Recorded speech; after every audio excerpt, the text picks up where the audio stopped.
Hello mga bossing, welcome back sa my channel. Kayo po ba mga bossing ko isa sa mga mahilig rumakit? Mahilig po ba kayo magnegosyo? Or kaya mananaya po kayo? Or kaya po mga bossing ko ay isa sa mga dumadaan sa mga pagsubok sa buhay ninyo, lalo-lalo na tungkol sa usapin ng pera. Bagamat kayo ay masipag na tao kasi kung ikaw'y batugan, huwag kang magtaka kung bakit wala kang pera. Pero kung ikaw ay masipag, tapos wala kang pera, ikaw po ay laging ubos ng ubos ang pera, isang malaking question mark po yan. Kayo po ba'y magtitiis ng ganyan? Marami po tayong pwedeng gawin ng pang-attract ng swerte mga bossing. Ngayon pa mga bossing, kung kayo po naniniwala, subukan nyo po ito. Mainam po mga bossing ko, gawin nyo po ito mga bossing, pinaka the best, Tuesday or Friday. Kaya lang po, kung wala kang time sa mga ganyang araw, gawin nyo po ito kahit anong araw. Basta makakapaglaan ka kasi importante rin yung araw, pero mas importante at higit na maimportante, kahit anong araw at ikaw po ay makakapag-wish ng mula sa puso. Kasi sabihin man Tuesday po yan or Friday, tapos parang nagmamadali ka, hindi ka makapag-concentrate, wala din po yan mga bossing. Kaya mas mainam po mga bossing ko na mag-wish po kayo ng mula sa inyong pong puso kung ano man po yung mga pagsubok yung pinagdadaanan, lalo-lalo na tungkol sa usapin ng pera. Ngayon po mga bossing, masasabi ko lamang subukan nyo po ito.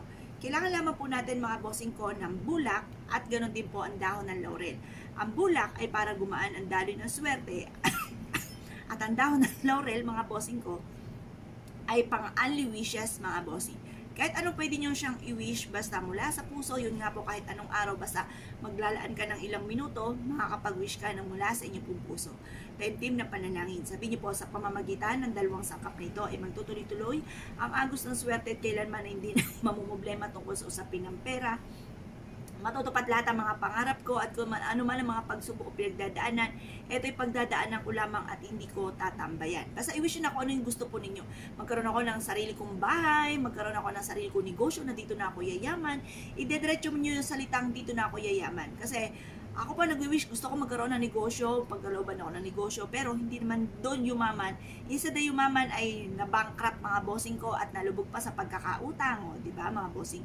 Kaya mas mainam, direct to the point ang pag-wish nang walang gamit na sana mga bossing. Tapos, i-wish yun na lahat ng mga pangarap ko ay matupad, magkaroon ako ng sarili kong sasakyan, magkaroon ako ng mga bagay na matagal ko na pinapangarap, lalo na sa aking pamilya, ganun po ang pag-wish.